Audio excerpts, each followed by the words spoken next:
Hello, my name is Ken Andrews, founder, music director, and conductor of the Orchestra of Northern New York. Thank you for joining us for today's segment of Tuesday Talks with the Maestro. Today's special guest is Keith Ziemba, the orchestra's music librarian. And I'm so thrilled to have him. And I have to say, before we start, Keith's career goes way back. And we're going to talk a little bit about this, but he was a band director for so many years, and he's an accomplished professional trumpet player, so we'll discuss several things about it that we can get to. But I wanted to say, before we start, what a pleasure it has been this year. Yeah. Although it's been a truncated and abbreviated year, what a pleasure it's been having you on the ONNY staff. Well, thank you. You have made life so much easier for me, that is for sure. That's stuff I enjoy. So well, yeah. You do a fantastic job. Thank you. So I think our listeners would love to probably know is, what is an orchestral librarian? Okay. So my job basically consists of a number of things, but getting the music to musicians and getting it put away, pulling it out, that kind of thing, making sure every music's at rehearsals on time. Getting the string parts, one string part from Ken, and copying the boeings over, and on the other parts, copying any tempo markings or any other markings that you may have.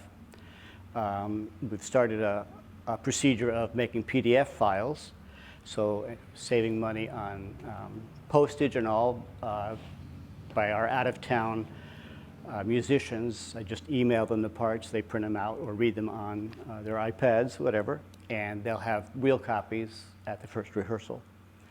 And after the last concert, I run around and grab the music back off the stands, sort it, and get it back to the library. Well, this sounds like it's an easy job to do the way you say it, but actually it involves dozens and dozens of hours. Yes, it's time consuming. And I think people might find it interesting because, they see the orchestra plays together in a band, basically, in a band setting. You put the music out, you sort out just the parts, and clarinet 1, 2, 3, and so forth. But in an orchestral setting, there are a lot of other things that take a tremendous amount of time. And I'm curious, between string and wind parts, you mentioned a couple things about the boeings, but what do you find is the most challenging about that? And again, this is not just boeings for just one string part, but it's doing first violin, right, second violin, viola, cello, bass, everything. Yeah, I don't know if people may not know that you mark the boeings in all the principal chair parts in the strings, and then my job is to copy those boeings over into the different stands, the farther down stands for the other string players. And that's actually something I enjoy. With current composition and arranging things, I'm at the computer a lot. So to actually have a pencil and write those things in is enjoyable for me. And it does take a little bit of time, and it can be tedious, but I enjoy it. The string part, or the wind parts and percussion parts are a little easier because we don't have boeings, but we write in tempo markings, any articulations you may change, things like that, and making sure the key is to make the first rehearsal go as smoothly as possible, so everybody's on the same page as far as tempo, articulation, bowing, things like that. And just a quick comment to our listeners that many of our listeners, I'm sure, know this, but what these boeings we keep talking about, people always ask me, well, is this really that important? But it's incredibly important because we work with down bows and up bows, and it's important that every member of a section does the same thing. Otherwise, it changes the sound and it changes the feeling. And then they watch the concertmaster because they have to know whether they're going to be at the tip of the bow, in the middle of the bow, the bottom of the bow, is it a down or up bow, and sometimes even is it going to be closer to the bridge, or is it going to be further away from the bridge on the instrument? And even if it's on the side of the bow or a little bit more this way, so that on a string instrument, every change makes a huge difference. And what Keith has to do is put all of this on the page. And we have so little rehearsal time in our scheme of only 3 rehearsals for our concerts that a change of a bowing in a rehearsal can cost me 5 to 10 minutes, and I don't have that. So what we work together so well is trying to make sure that every detail is done before the musicians get there. And in many orchestras, this isn't done. Many times the parts are just handed out and then they change those boeings during rehearsals. Have you done this type of work before in other organizations? I've done it basically through my public school job. I haven't worked with strings before, but getting the parts out to my students and all, and marking in, making sure the tempo markings are in, and organizing the music, getting the music back out, making sure everybody has their part, and giving them as much information when they see the music as possible, and the same with ONNY, that it doesn't take away time from rehearsal, that everybody's on the same page from the first rehearsal. And especially with ONNY, who, Yeah. as you said, only has 3 rehearsals, where most professional orchestras will have 5 or 6 rehearsals, so the time is short. This also takes a lot of time because of percussion parts, because when we have, our percussionists live in different parts of the region. They aren't all from right here. And so as a result, all of these parts, and sometimes it's a stack of percussion parts like this that you have to deal with and make sure that every percussionist gets every bell or xylophone part that they're going to work from. I'm curious, one thing that you did such a great job for this orchestra when you came on board, boy, I wish it had been years before that, I'll tell you. But one thing that you did was what you alluded to just for a quick moment, and that was about the scanning. Would you talk to our listeners just a little bit about the fact that we have musicians that live pretty close in our region, but we also have people from over the border in Canada to Rochester to Boston, different places.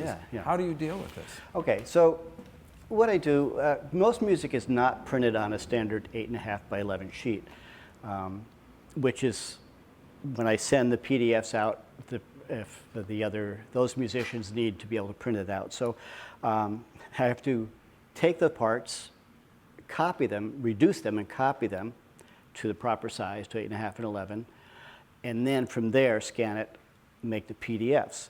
So for out-of-town musicians, once that's all done, I send them emails and attach the PDFs to all the music.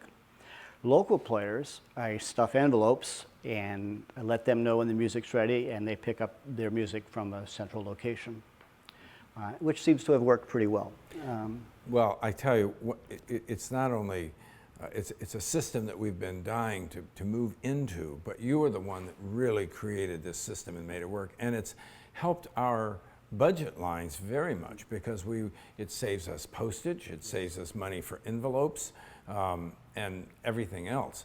So this bit of technology has really helped the orchestra, and I think a lot of orchestras have been going to this now. Many are. In fact, one of our performers from Montreal said that many groups that she plays with, everybody gets PDFs, and when they come to rehearsal, the hard copies, the real copies, are on the stand. There's nobody else.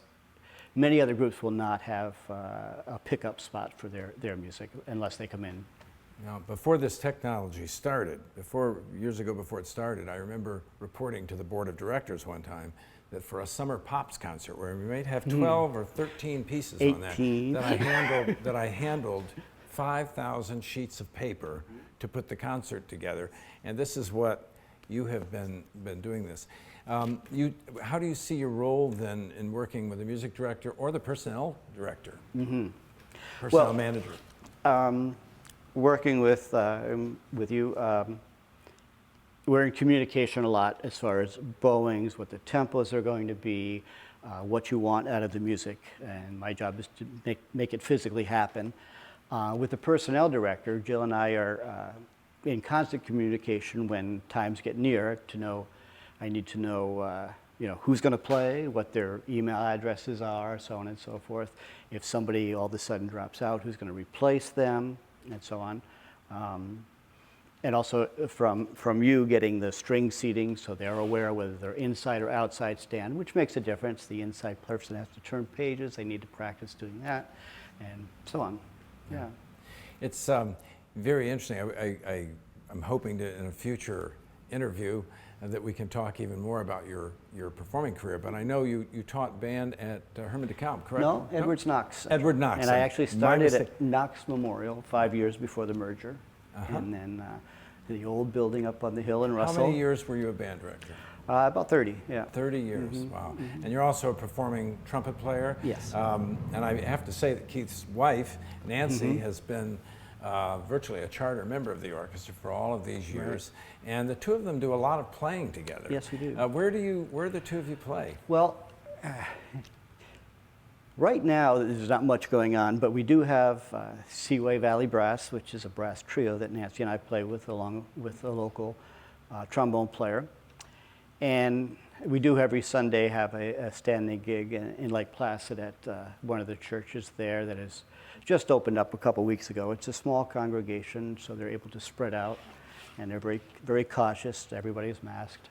And so luckily, well, we had to stop doing that at the beginning of March, but within the past month, we've gotten back to doing that. But other than that, there's not much going on. I mean, we do local musicals.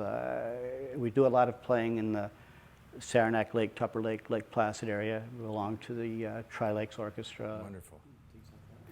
And with the little time we have left, I have to mention, Keith does a lot of composing and arranging. And I'm curious, do you prefer one of those two? And I know you've done a lot of arranging, and hopefully we're going to have a project soon that we'll be collaborating with as well. I'm not sure I would like one more than the other. They're different. Arranging is taking, somebody else's music and making it fit the group and putting my own touch on it.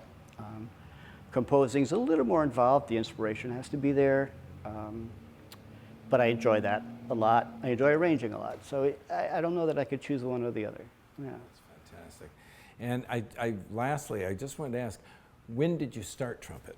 How old were you when you started trumpet? I was 10 years old, which means I've been playing for, let's say, more than 50 years, 55. I've been playing professionally since I was 14. And where was this that you started? West Orange, New Jersey. West Orange, Just New Jersey. outside of Manhattan, a little above Newark, New Jersey. Fantastic. Yeah. Oh, that is great. Well, I look forward to having you back again. You've had such an amazingly varied career, from conducting to performing to being an orchestra librarian to arranging and composing, so many different things. The variety is nice. The variety is I like amazing. that. Yeah. And I look forward to hearing even more about this. And thank you so much for all you're doing for the orchestra, thank you, Ken. and have done for the orchestra. And I look forward to working with you during this next year as we have our abbreviated season coming up. And I want to thank our listeners very much for joining us today for Tuesday Talks with the Maestro. I look forward to seeing you in our next segment when I'll have another special guest. Please stay healthy and safe. Thank you.